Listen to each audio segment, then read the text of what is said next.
Hello friends, ಇದು Friday ಮತ್ತು Saturday mini blog. ನಾನು ಬ್ಯಾಂಗ್ಳೂರ್ಗೆ ವೆಡ್ನೆಸ್ಡೇ ಬಂದೆ. ಅಮ್ಮ ಮತ್ತೆ ತೇಜ ಕರ್ಕೊಂಡು ಬಂದ್ರೆ ಕಾರ್ತಿಗೆ ಸ್ವಲ್ಪ ಕೆಲಸ ಇತ್ತು, ಹಾಗಾಗಿ ನಾವೇ ಬಂದ್ವಿ.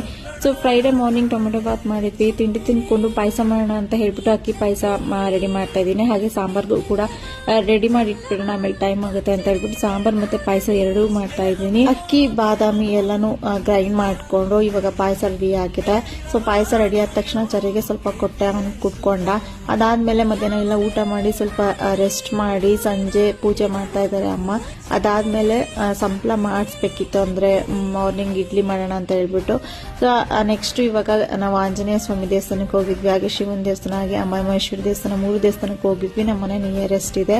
ಸೊ ಅಲ್ಲಿ ಪ್ರಸಾದ ಕೊಟ್ಟರು ತಿನ್ಕೊಂಡು ಅವನವೇ ಬರ್ತಾ ಮಸಾಲೆ ಪುರಿಯಾಗಿ ಗೋಬಿ ತಿನ್ಕೊಂಡು ಬಂದು ಸ್ವಲ್ಪ ಹೊತ್ತು ಮಾತಾಡ್ತಾ ಕೂತ್ಕೊಂಡು ನೈಟ್ ಊಟಕ್ಕೆ ಬಜ್ಜಿ ಮಾಡ್ಕೊಂಡಿದ್ವಿ, ಮುದ್ದೆ ಮಾಡಿದ್ದೆ, ಮಲ್ಕೊಂಡ್ವಿ. ಹಾಗೇನೆ ಸ್ಯಾಟರ್ಡೆ ಅಮ್ಮ ಮತ್ತೆ ತೇಜ ಮೈಸೂರಿಗೆ ಹೊರಡ್ತೀವಿ ಅಂತ ಹೇಳಿದ್ರೆ, ಯಾಕಂದ್ರೆ ಕಾವ್ಯಂದು